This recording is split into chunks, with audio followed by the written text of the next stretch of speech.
Hey there, Dawn Peacock again with Campaign Analytics and doing another Haystaq question. And this one is, do you listen to podcasts often? And this is on page 172 if you're playing along.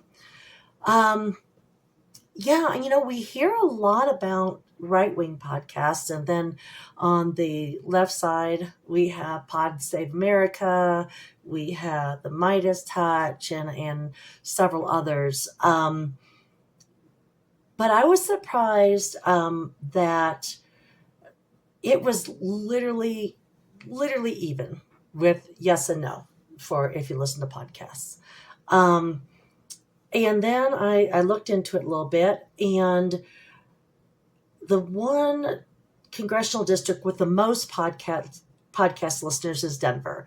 And I think that makes sense. Denver's kind of the hip place.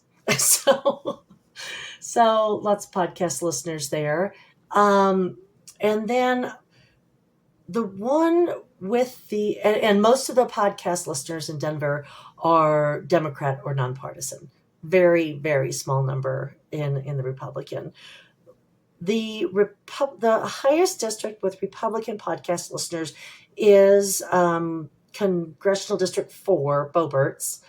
And the Democrats the nonpartisan barely went out over the Republicans on that, with much fewer Democrats. So that's, I don't know, because you don't know who the nonpartisans are listening to. But if I did a deep dive in the Haystaq on that, I could see what I could pull those people and then find out more about those people. So I just, honestly, I didn't realize so many people listen to podcasts. I mean, literally half of the people surveyed. So interesting. If you're a podcast person, I would probably look this stuff up and find out who listens. Do more of a deep dive on that list, maybe filter it out a little bit more with a few other type of questions from Haystaq about affordable living, thoughts on capitalism, things like that, just to kind of get a better feel on that. And if you have a podcast, these would be the people I'd reach out to see if they'd listen to yours.